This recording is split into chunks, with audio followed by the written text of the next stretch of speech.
तो सबसे पहले तो वही अपना फ़ोल्डर क्रिएट करना है, एक फ़ाइल क्रिएट करनी है। ओके। एंड मैंने वीडियो भी अपलोड में लगाई हुई है, आई गेस इससे कोई प्रॉब्लम हो रही हो तो इसको हटा देते हैं। वीडियो में अगेन अपलोड में लगा दूंगा बाद में। सो क्या करेंगे कि एक नया फ़ोल्डर क्रिएट करेंगे एंड दैट इज़ डे 24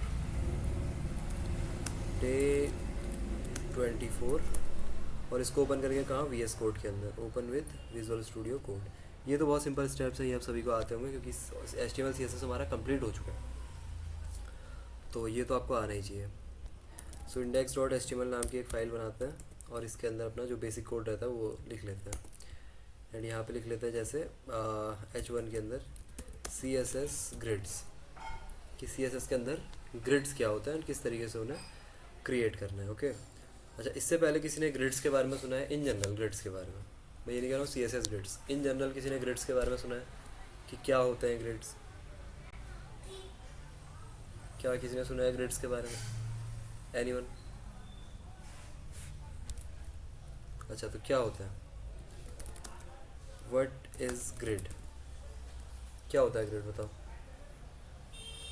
ठीक है, चलो मैं ही बता देता हूँ। तो ग्रिड बेसिकली आप कह सकते हो सेल्स होती है, और ग्रिड्स को हम यूज़ करते हैं लेआउटिंग के लिए। ठीक है, वीडियो नहीं दिख रही है? वीडियो दिख रही है या फिर नहीं दिख रही है, बताओ।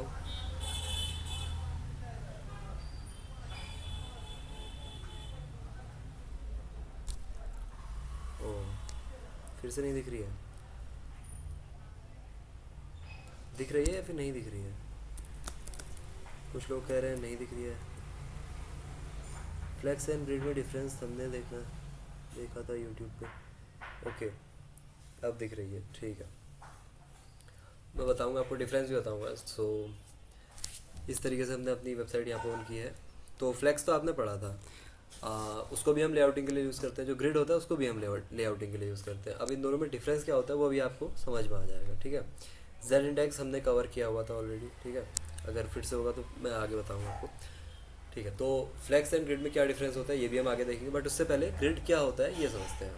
तो फ्लेक्स बॉक्स हम क्यों यूज़ करते हैं? फॉर लेआउटिंग, कि जो हमारे एलिमेंट्स हैं उनको मैं अच्छी तरीके से पोजीशन कर सकूँ एक दूसरे के, मतलब एक हॉरिजॉन्टल लाइन में। क्योंकि फ्लेक्स बॉक्स क्या करता है आपका, या तो 2 एक्सिस में काम करता है ना, या तो रो में काम करेगा या फिर कॉलम में काम करेगा। जो फ्लेक्स बॉक्स होता है हमारा, फ्लेक्स बॉक्स ऐसे ही तो काम करता है। अगर मेरे पास, जस्ट अ सेकेंड, एक डिव है हैशटैग पेरेंट नाम का, ठीक है, और इसके अंदर मान लो ये मेरे पास यहाँ पे 5 डिव है इसके अंदर, इस तरीके से। तो फ्लेक्स बॉक्स अगर मैं करूँ इसको, क्योंकि फ्लेक्स बॉक्स कौन होगा, पेरेंट ही होगा, ऑब्वियस सी बात है। तो मैं क्या बोलूँगा, डॉट पेरेंट के अंदर जो डिव हैं उनमें क्या करना है, इनकी हाइट कर देनी है 100 पिक्सल्स एंड इनकी विड्थ कर देनी है 100 पिक्सल्स एंड बैकग्राउंड कलर कर देना है क्या, ऑरेंज, और मार्जिन बोल देते हैं जैसे, चलो मार्जिन नहीं देते हैं अभी। तो अभी क्या होगा कि इस तरीके से आपको ओह अच्छा, यहाँ पे क्या इशू है बताओ एनीवन? यहाँ पे मैंने लिखा पेरेंट के अंदर जो डिव है, मतलब जो पेरेंट है इसके अंदर जो डिव्स है उनके अंदर 100 पिक्सल्स की हाइट विड्थ होनी चाहिए और बैकग्राउंड कलर ऑरेंज होना चाहिए। बट यहाँ पे कुछ भी नहीं आया, ऐसा क्यों? लिंक नहीं, लिंक तो करना ही नहीं है ना, ये तो मैं इंटरनल स्टाइलिंग यूज़ कर रहा हूँ, इसमें लिंक कहाँ से आ जाएगा? यहाँ पे मैंने लिखा आईडी पेरेंट और यहाँ पे लिख दिया डॉट, यहाँ पे करना पड़ेगा इसको हैश, क्योंकि आईडी सेलेक्टर यूज़ कर रहे हैं। तो अब आ जाएंगे मेरे पास ये 5 बॉक्सेस। अब क्योंकि ये 5 बॉक्सेस एक जैसे दिखाई दे रहे हैं, क्यों? क्योंकि डिव एक ब्लॉक लेवल एलिमेंट है, एक के नीचे एक आता है। अगर इनके पेरेंट को मैं फ्लैक्स कर दूँ कि हैशटैग पेरेंट, इसका जो डिस्प्ले है वो मैं कर देता हूँ फ्लैक्स, तो क्या होगा, अब ये सारे के सारे इस तरीके से साइड बाय साइड आ जाएंगे, राइट? तो फ्लैक्स बॉक्स या तो हॉरिजॉन्टली काम करेगा या फिर वर्टिकली, रो में या फिर कॉलम में। तो ये है वैसे 5 ग्रिड, 5 डिव्स, बट अभी एक ही दिख रहा है। हम गैप भी दे सकते हैं इसको, एक गैप प्रॉपर्टी होती है, जैसे गैप 10 पिक्सल होगा तो क्या होगा, हर एलिमेंट के बाद 10-10 पिक्सल्स का गैप आ जाएगा। अब देखो इसमें क्या हुआ, फ्लैक्स में ये आ गए रो में, या फिर मैं क्या कर सकता हूँ, flex direction column, by default row रहती है, हम कॉलम भी कर सकते हैं इसको।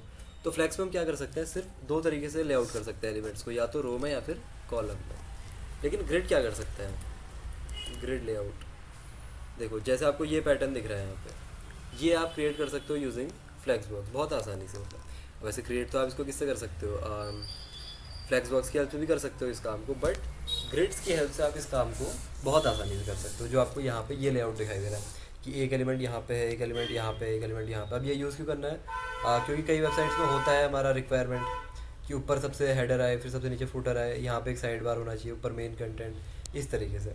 तो इस चीज़ को करने के लिए हमें फ्लेक्स की ज़रूरत पड़ती है, और सॉरी ग्रिड की ज़रूरत पड़ती है। फ्लेक्स कहाँ काम करता है? रो एंड कॉलम्स में।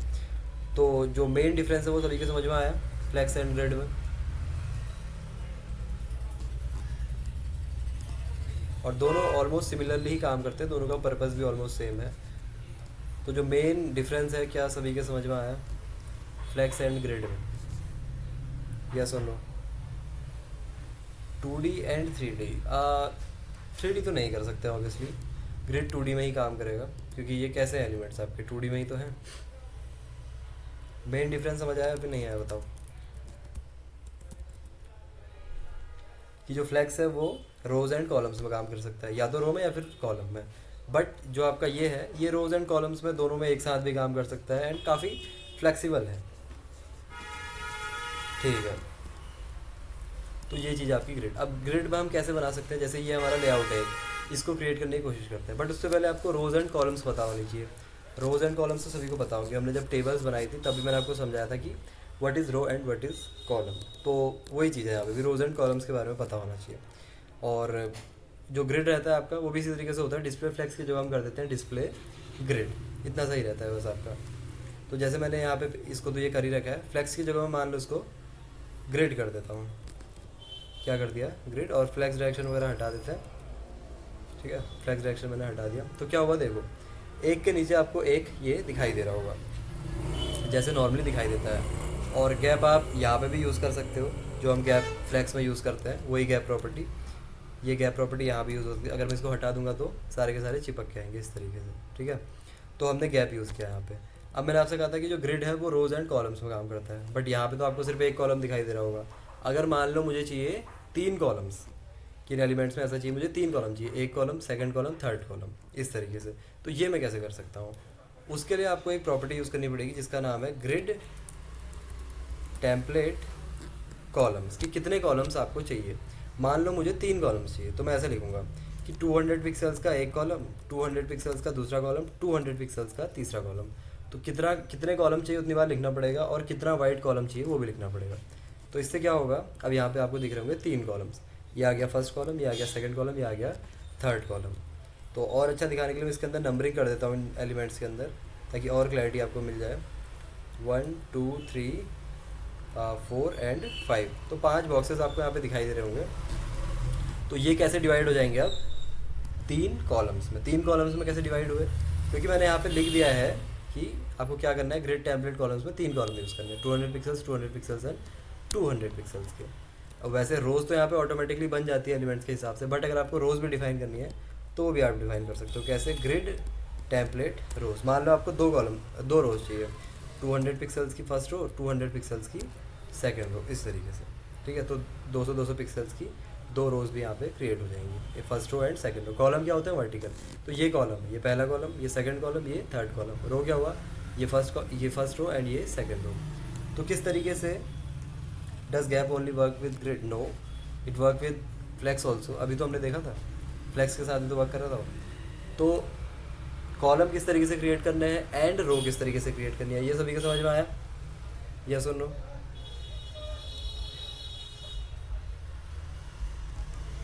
ठीक है, तो जितने कॉलम बनाने हैं उस हिसाब से आपको स्पेस के हिसाब से लिख देना है कि 200 पिक्सल्स के 3 मुझे क्या चाहिए, कॉलम चाहिए। अगर मैं यहाँ से हाइट एंड विड्थ रिमूव कर दूँ अंदर वाले एलिमेंट के, तो तब क्या होता है देखो। तो तब क्या होगा, जो आपने इसको हाइट एंड विड्थ दे रखी है उस हिसाब से ले लेगा। जैसे 200 पिक्सल्स बोला है तो मैंने 200 पिक्सल्स का कॉलम बन जाएगा, और वो एलिमेंट उतने में फैल जाएगा, और जितनी रो दी होगी उस हिसाब से उसमें फैल जाएगा। अगर मैं रो को इंक्रीज़ करके यहाँ पे कर दूँ 400 पिक्सल्स और एक 200 पिक्सल्स, तो ये थोड़ा सा वियर्ड हो जाएगा। पहली रो आपकी 400 पिक्सल्स की बन जाएगी, सेकंड रो आपकी 200 पिक्सल्स की बन जाएगी, जो कि हमें नहीं चाहिए, 200 पिक्सल्स का ही रखना है। तो अगर अंदर वाले एलिमेंट को आप हाइट एंड विड्थ ना भी दो तब भी ऑटोमेटिकली हाइट एंड विड्थ ले लेगा। कैसे? रोज एंड कॉलम्स को आपने जिस हिसाब से विड्थ दे रखी है या हाइट दे रखी है उस हिसाब से वो खुद से उसको कैप्चर कर लेगा, ठीक है।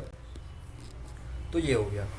बट मान लो अभी क्या हो रहा है, सिर्फ यहीं तक स्पैन कर रहा है, ये सिर्फ इतना इतना इतना, आपको चाहिए ये कि पूरे के पूरे स्क्रीन में फैले।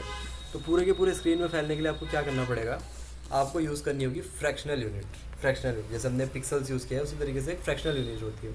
हमने पिक्सल्स यूज़ किए, परसेंटेज यूज़ किया, VHVW यूज़ किया, उसी तरीके से FR होती है एक यूनिट। क्या होती है? FR। इसको हम बोलते हैं फ्रैक्शनल यूनिट। तो जैसे फ्रैक्शंस आपने पढ़े ही होंगे, तो अगर मैं इस स्क्रीन को 3 फ्रैक्शंस में बांटना चाहता हूँ, 3 बराबर फ्रैक्शंस में, तो मैं कैसे बांटूंगा? मुझे 3 फ्रैक्शंस बनाने पड़ेंगे बेसिकली। तो मैं कुछ ऐसा लिख सकता हूँ कि 1FR एक फ्रैक्शन, दूसरा फ्रैक्शन है, तीसरा फ्रैक्शन। तो स्क्रीन के 3 बराबर फ्रैक्शंस हो जाएंगे और क्या होगा, ये इस तरीके से स्पैन करेगा इसमें 3 बराबर फ्रैक्शंस में। ठीक है, ये पहला फ्रैक्शन स्क्रीन का, ये दूसरा फ्रैक्शन और ये तीसरा फ्रैक्शन। मुझे खुद से इसको कोई बिट देने की ज़रूरत नहीं है। FR मतलब हो जाएगा फ्रैक्शंस। तो 1FR अगर मैं लिख दूँगा तो मेरी स्क्रीन के 3 बराबर फ्रैक्शंस क्रिएट हो जाएंगे। और रो के लिए भी आप सेम काम कर सकते हो कि 1FR एंड 1FR इस तरीके से। बट इसमें अभी होगा क्या, क्योंकि अभी कोई भी मैंने हाइट यहाँ पे डिफाइन ही नहीं की है, तो ये 1FR में जो उनकी ओरिजिनल हाइट है सिर्फ उतना ही करेगा वो। ठीक है, तो इस तरीके से। तो इसको FR की जगह हम क्या कर देते हैं, या तो इसका कोई पेरेंट बना लो आप, या फिर इसको अभी पिक्सल्स में ही रहने दो। ठीक है, ताकि ये हमारे एलिमेंट्स कम से कम विजिबल हो। तो इस तरीके से। तो FR यूनिट सभी को समझ में आई कि FR क्या है? Fractional unit. बेसिकली स्क्रीन को बराबर हिस्सों में बांटने के लिए 1FR कर दोगे तो 3 बराबर हिस्से बन जाएंगे। और अगर 4 कॉलम्स चाहिए तो मैं क्या करूँगा, एक FR यहाँ पे और लगा दूँगा, 1FR एक और आ जाएगा। तो 4 हिस्से हो जाएंगे, जो कि 4 के 4 क्या होंगे, बराबर ही होने वाले हैं हमारे। ठीक है, इस तरीके से आप इसको बना सकते हो। तो अभी के लिए मैं सिर्फ 3 ही रखता हूँ। बट इसमें प्रॉब्लम क्या है अभी कि मुझे मान लो 10 कॉलम्स बनाने थे, तो क्या मैं बार बार 1FR 10 बार लिखूँगा? ग्रिड का यूज़ लेआउटिंग के लिए, रिस्पॉन्सिव डिज़ाइंस के लिए भी आपको समझ में आएगा क्यों होता है। जिस काम के लिए आप फ्लेक्सबॉक्स यूज़ कर रहे हो ना, ऑलमोस्ट उसी काम के लिए आप यूज़ कर रहे हो ग्रिड्स को, ताकि रिस्पॉन्सिव लेआउट्स आप बहुत अच्छे तरीके से क्रिएट कर सको, या फिर नॉर्मल लेआउटिंग भी। ओके, एंड अब यहाँ पे क्या है, जिसमें 3 बार 1FR लिखना पड़ा। मान लो 10 होते तो 10 बार 1FR। तो इससे अच्छा आपको क्या करना है, एक फंक्शन यूज़ करना है जिसका नाम है रिपीट। तो रिपीट में पहले लिखना है कितनी बार रिपीट करना है, 3 बार। और क्या रिपीट करना है, 1FR रिपीट करना है। तो इससे क्या होगा, इसका मतलब भी यही है कि 1FR 1FR। बस उसका शॉर्टकट है वो कि रिपीट 3 टाइम्स रिपीट करना है किसको, 1FR। और सेम चीज़ अब यहाँ पे कर सकते हैं कि रिपीट करना है 2 टाइम्स 100 पिक्सल्स को। तो उन दोनों चीज़ों का मतलब सेम ही है कि आप 3 बार लिखो या फिर रिपीट फंक्शन यूज़ करो। तो इस तरीके से बन सकता है। ये तो बहुत सिंपल लेआउटिंग हो गई, सिर्फ रोज एंड कॉलम। बट ये जो कॉम्प्लेक्स लेआउटिंग है ये हम कैसे क्रिएट कर सकते हैं, तो इसको थोड़ा ध्यान से देखना है। पहली चीज़ आपको जाना है डेवलपर टूल्स में। अच्छा, डेवलपर टूल्स क्या होता है बताओ? What are developer tools? क्या होता है डेवलपर टूल्स बताओ?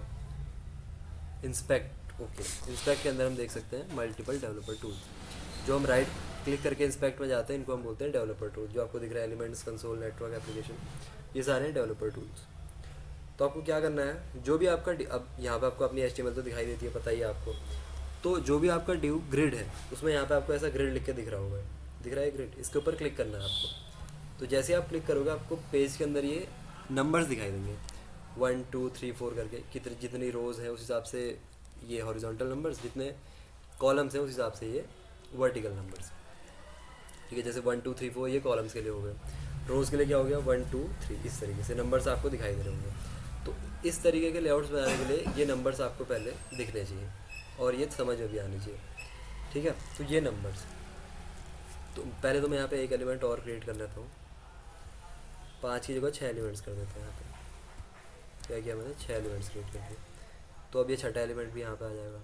अब जैसे मान लो मुझे ये वाला लेआउट क्रिएट करना था जो दिख रहा है आपको, तो इसको मैं कैसे क्रिएट कर सकता हूँ?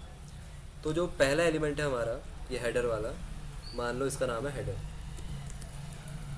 ठीक है, इसका नाम है हेडर, ये जो फर्स्ट वाला दिख रहा है ये हो गया हमारा हेडर। इसको मुझे पूरा यहाँ से लेके यहाँ तक स्पैन करवाना है, मतलब पूरा फैलाना है इसको। तो मैं ये कैसे कर सकता हूँ?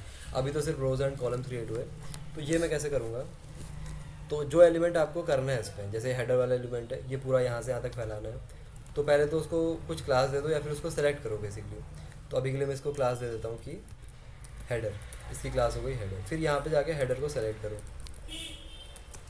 हेडर को सेलेक्ट करो, देन यहाँ पे लिखो ग्रिड। देखो अब क्या करना है मुझे, यहाँ से यहाँ तक इसको फैलाना है, यहाँ से यहाँ तक। तो इसमें जब आपको हॉरिजॉन्टली यहाँ से यहाँ तक अगर एलिमेंट्स को आपको कोई स्ट्रेच करना है तो आपको यूज़ करना पड़ेगा ग्रिड कॉलम स्टार्ट।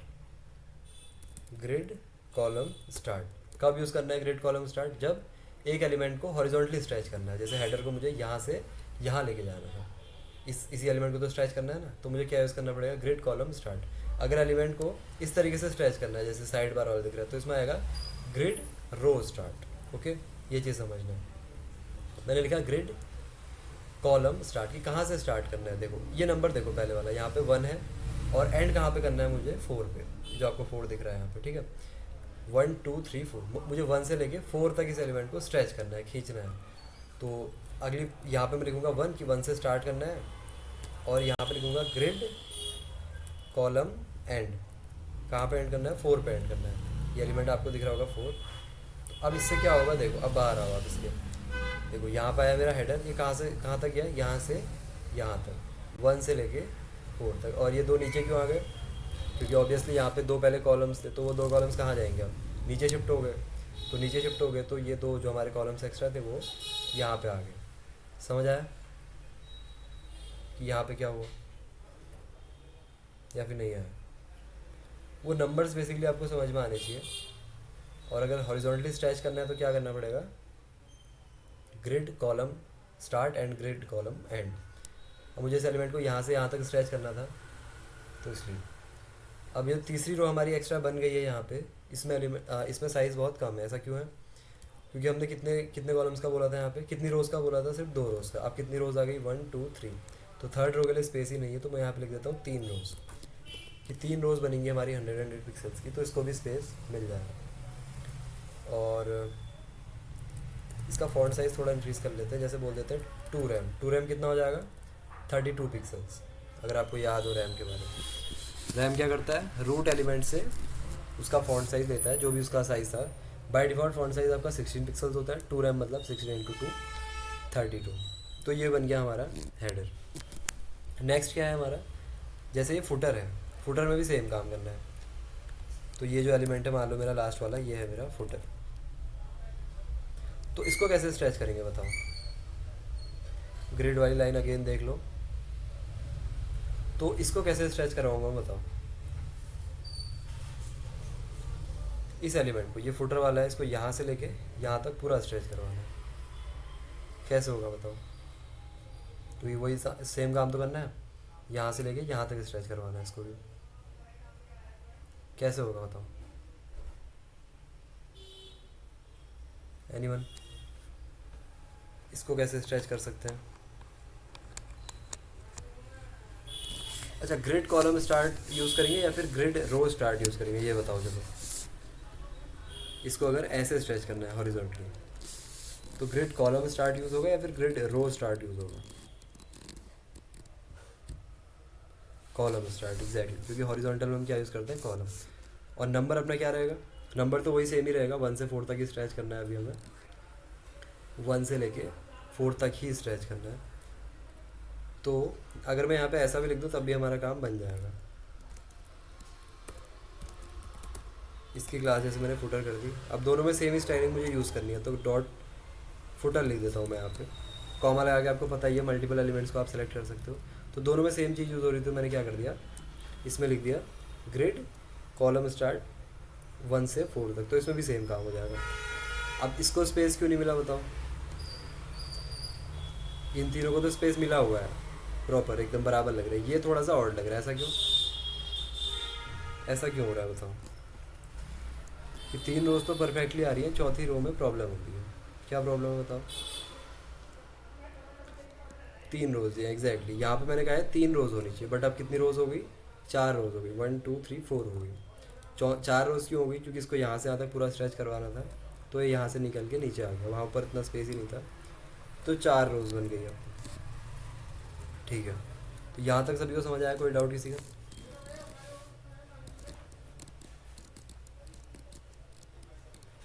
किसी का कोई डाउट? ओके, तो नेक्स्ट देखते हैं।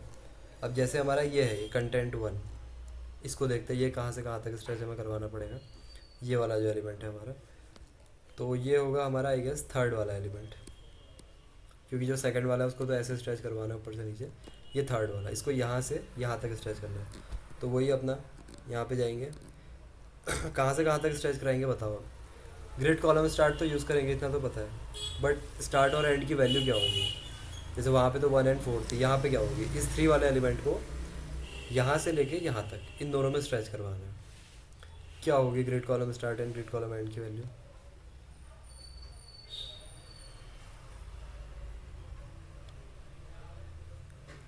2 to 4 एग्जैक्टली। ये है 2 और ये है 4, क्योंकि यहाँ से यहाँ तक स्ट्रेच करवाना है इसको। तो इसको नाम देते हैं कुछ, इसका नाम जैसे दे दिया मेन। तो मेन को मैं यहाँ पे सेलेक्ट करूँगा, dot main, grid column start कितना 2 और एंड कहाँ करना है 4 पे। तो ये आ जाएगा मेरा कुछ इस तरीके से, देखो दिख रहा होगा आपको। तो 3 वाला भी हमारा स्ट्रेच होके यहाँ पे आ चुका है, जैसा कि यहाँ पे है। अब हमारा बच गया ये साइड बार वाला, ठीक है। अब इसमें क्या यूज़ करेंगे बताओ? ये ऊपर से नीचे की ओर स्ट्रेच हो रहा है वर्टिकली, तो ग्रिड रो स्टार्ट यूज़ होगा या फिर ग्रिड कॉलम स्टार्ट यूज़ होगा? अभी तक तो हॉरिजॉन्टल था, ग्रिड रो स्टार्ट। अच्छा, अब रोज़ की वैल्यू क्या होगी? अगेन इंस्पेक्ट में जाएंगे। अब बताओ कहाँ से कहाँ तक स्ट्रेच करेंगे इसको? ये सेकंड वाला एलिमेंट को यहाँ इन दोनों में स्ट्रेच करवाना है, क्या होगी वैल्यू? और ग्रिड रो स्टार्ट यूज़ करना है। अब 2 to 3, 2 to 4, देखो 2 to 3 तो ऑलरेडी है ना, मुझे यहाँ से यहाँ तक लाना है, तो 2 to 4 होगा वो, क्योंकि 2 3 में तो ऑलरेडी है, 2 से 4 तक लाना पड़ेगा ना। देखो ये 2 है, ये 4 है, एग्जैक्टली 2 से 4 होगा। तो एलिमेंट कौन सा है हमारा? सेकंड वाला है ना। तो इसको एक नाम देते हैं क्लास साइड, दे दिया जैसे इसका नाम साइड। अब वर्टिकली स्ट्रेच करना है तो क्या यूज़ करेंगे? ग्रिड रो स्टार्ट, 2 से स्टार्ट करना है, 4 पे एंड करना है। तो ये कुछ ऐसे स्ट्रेच हो जाएगा। तो एग्जैक्ट लेआउट जो आपको वहाँ पे दिखाई दे रहा है वही हमने यहाँ पे क्रिएट कर दिया। तो कोई सा भी लेआउट आप क्रिएट कर सकते हो, कोई भी प्रॉब्लम नहीं होनी चाहिए, बस वो नंबर समझ में आने चाहिए। तो देखो ये एग्जैक्ट सेम लेआउट वो हमने यहाँ पे क्रिएट कर लिया है, ठीक है। कोई डाउट किसी का? तो यही है कॉलम्स बस, सॉरी ग्रिड, ठीक है। अगर कोई डाउट नहीं है तो मेरा ये क्वेश्चन है, जैसे ये हेडर इसमें एकदम साइड पे लिख के आ रहा है, या फिर कोई सा भी टेक्स्ट हो एकदम कोने में लिख के आ रहा है, जो कि बाय डिफ़ॉल्ट बिहेवियर है। अगर मुझे एकदम सेंटर में चाहिए तो सेंटर में कैसे ला सकते हैं इसको? मतलब ये हेडर सेंटर में लिख के आए, 2 सेंटर में लिख के आना चाहिए, 3 सेंटर में लिख के आना चाहिए, 4 सेंटर में लिख के आना चाहिए, ऐसे ये कैसे होगा? एनी आइडिया कि ये कैसे हो सकता है कि एकदम सेंटर में आ जाए आपका सारा का सारा कंटेंट इन बॉक्सेस के अंदर? ये जो बॉक्स दिख रहे हैं इनके सेंटर में, जैसे हेडर लिखा है सेंटर में आना चाहिए, exactly. Flag justify content centre and align item centre. अब ग्रिड यूज़ कर लिया तो फ्लैग्स को नहीं भूलना है, ठीक है, फ्लैग्स भी यूज़ करना है। तो ये डिव्स हैं कौन से हमारे? यही वाला है पेरेंट के अंदर जो डिव है, इसका डिस्प्ले कर दो flags justify content centre align item centre. तो इनके अंदर जो लिखा हुआ है वो सेंटर में आ जाएगा और कुछ नहीं है। तो इस तरीके से आप क्रिएट कर सकते हो इसको। कोई डाउट किसी का? फटाफट बता दो एक बार सभी लोग।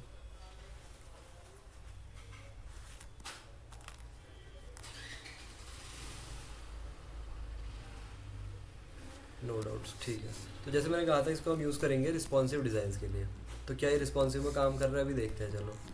तो हम कहाँ जाएंगे? यहाँ पे जाएंगे, टॉगल डिवाइस टूल बार, इस पे जाएंगे और इसको यहाँ से छोटा बड़ा करके देखते हैं। देखो तो अभी तो इसमें कुछ भी काम नहीं कर रहा है।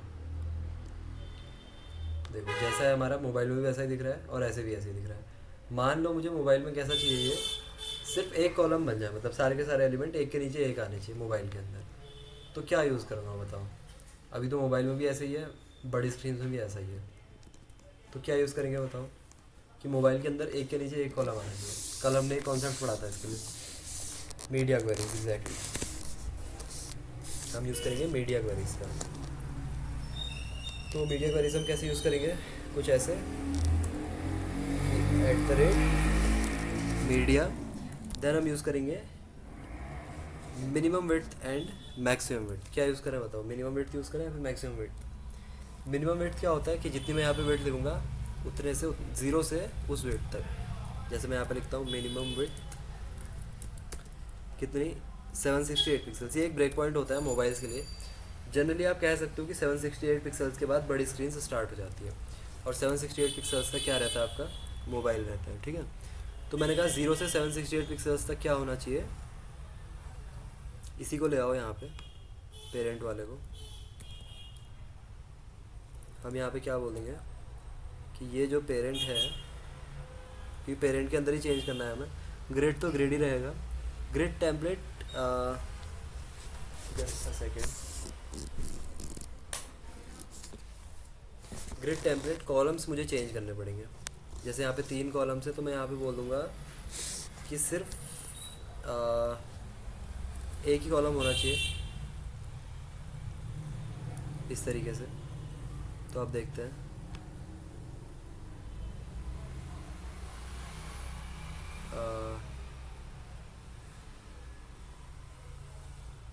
ये क्या होगा, just a second. Minimum weight मतलब 0 से उतने तक होता है ना, एक बार चेक कर लेते हैं, रुको। पेस्ट टैग, पेरेंट के अंदर जो डिव है, background colour red.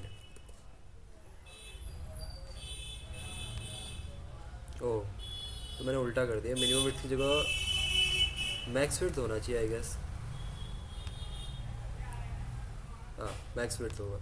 Max width में क्या होता है कि 0 से लेके 768 पिक्सल्स तक। ठीक है, मिन विड्थ मतलब जितना मैंने लिखा उसके बाद, तो इसमें थोड़ा सा कन्फ्यूज़न हो रहा था, बट स्टिल यहाँ पे अभी जो भी मैंने लिखा है ये सही से काम नहीं कर रहा है।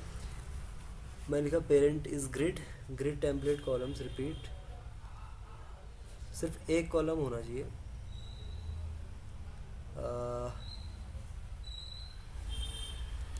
अगर इसको कमेंट कर दूँ मैं रोज़ वाले को, जस्ट अ सेकेंड, तो इससे भी कोई फ़र्क नहीं पड़ा। मुझे क्या चाहिए, सिर्फ एक कॉलम होना चाहिए। जैसे इसको अगर हटा दूँ मैं, सिर्फ 1FR लिख देता है, चलो यहाँ पे।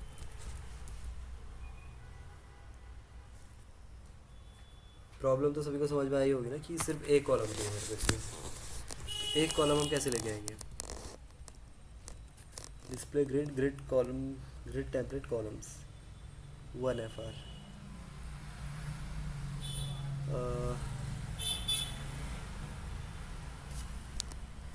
क्या होगा बताओ एनीवन, किसी के पास कोई सोल्यूशन है?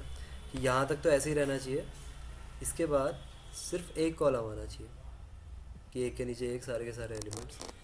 बट अभी बहुत सारे एलिमेंट्स आ रहे हैं यहाँ पे, जैसे रोज़ मल्टीपल आ रही हैं, तो ये हम कैसे सही करेंगे?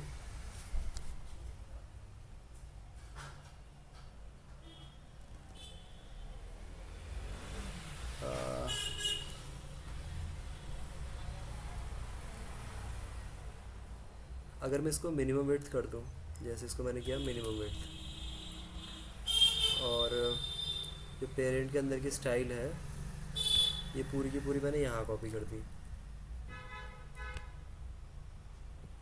इस तरीके से। एंड अब 768 से बड़े में ऐसे काम करेगा, और छोटे के लिए हम जैसे यहाँ पे चेंज कर सकते हैं।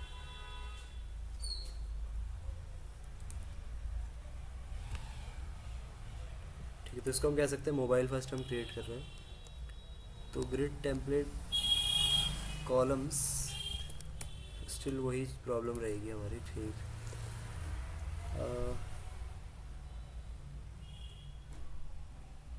तो हमें इनकी भी वैल्यू चेंज करनी पड़ेगी आई गेस, कि इनमें कोई भी स्पैन नहीं होना चाहिए, राइट। अभी प्रॉब्लम क्या हो रही है, एक बॉक्स के नीचे से बड़ा है। नहीं, इसको हम फिक्स तो कर सकते हैं। देखो ये जो स्टाइल्स हैं, इनको मैं लेके जाता हूँ यहाँ पे, इसके अंदर, मीडिया क्वेरीज के अंदर, एंड यहाँ पे जो हम लिखेंगे इसको जैसे मैं कमेंट कर देता हूँ, यहाँ पे इसको भी कमेंट कर देते हैं एंड इसको भी कमेंट कर देते हैं फॉर एग्जांपल। तो देखो अब सही हो जाएगा। ओके, और यहाँ पे रोज़ कितनी बन रही है, 1 2 3 4 5 6। तो हम यहाँ पे लिख देंगे कि 6 इस तरीके से। तो अब ये सही से आने लगेगा। देखो यहाँ तक तो हमारे 6 कॉलम्स आएंगे, उसके बाद इस तरीके का जो हमारा नॉर्मल लेआउट है। तो कैसे क्रिएट किया मैंने यहाँ पे लिख दिया मिनिमम विड्थ की जगह, सॉरी मैक्स विड्थ की जगह मिनिमम विड्थ, कि जो 768 पिक्सल्स के बाद होगा वो सारी CSS मैंने यहाँ लिख दी, और मोबाइल के लिए सारी CSS यहाँ लिख दी। अब मोबाइल में क्योंकि हमें वो स्ट्रेच करने नहीं है ना, मोबाइल में मुझे कोई भी एलिमेंट, जैसे ये एलिमेंट मेरा यहाँ से यहाँ स्ट्रेच करना था, मोबाइल में तो करना नहीं है, तो मोबाइल में उसी वजह से प्रॉब्लम हो रही थी। तो वो सारी लाइंस मैंने यहाँ से हटा दी कि कहीं पे भी स्ट्रेच नहीं करना है मोबाइल में, तब ये हमारा सही से हो जाएगा। और मोबाइल में कितनी रोज़ बन रही है, 6 रोज़ बन रही है, तो यहाँ मैंने लिख दिया कि 6 रोज़ बननी चाहिए 100 पिक्सल्स की, और कॉलम कितना बनना चाहिए, सिर्फ एक, कि 1 और 1 है बात। बाकी यहाँ पे सेम रहेगा अपना 3 कॉलम्स एंड 4 रोज़। क्लियर? अब रिस्पॉन्सिव डिज़ाइन का थोड़ा देखना पड़ेगा आपको खुद से, ये प्रैक्टिस के साथ ही आएगा कि रिस्पॉन्सिवनेस हम कैसे लेके आ सकते हैं। जैसे यहाँ पे 6 एक के नीचे एक आ गया, यहाँ पे इस तरीके से ये वाला लेआउट आ गया, तो ये थोड़ा प्रैक्टिस करनी पड़ेगी आपको minimum width and max width की।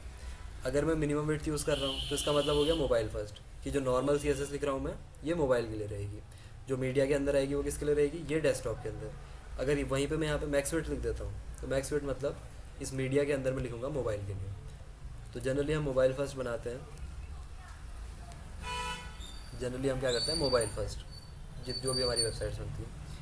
किसी का कोई डाउट यहाँ तक? और CSS हमारी कंप्लीट हो चुकी है। ओके, अब आप ऑलमोस्ट कोई भी वेबसाइट को बना सकते हो, सिर्फ फ्रंट एंड की बात मैं कर रहा हूँ। अब कुछ एक्स्ट्रा प्रॉपर्टीज़ हैं जो कि होती हैं, एंड अगर वेब डेवलपमेंट में आपको और चीज़ें पढ़नी है इसमें HTML CSS के अंदर, तो नया एक कोर्स आएगा, उसको आप ज्वाइन कर सकते हैं, क्योंकि इस कोर्स के अंदर बहुत सारी चीज़ें कवर करना पॉसिबल नहीं है, और इसी बात है, बहुत सारी चीज़ें कवर करने को। कल से हम स्टार्ट करेंगे JS, मैं सोच रहा था आज से स्टार्ट करेंगे, बट ग्रिड्स में हमारा टाइम लग गया है। Recording of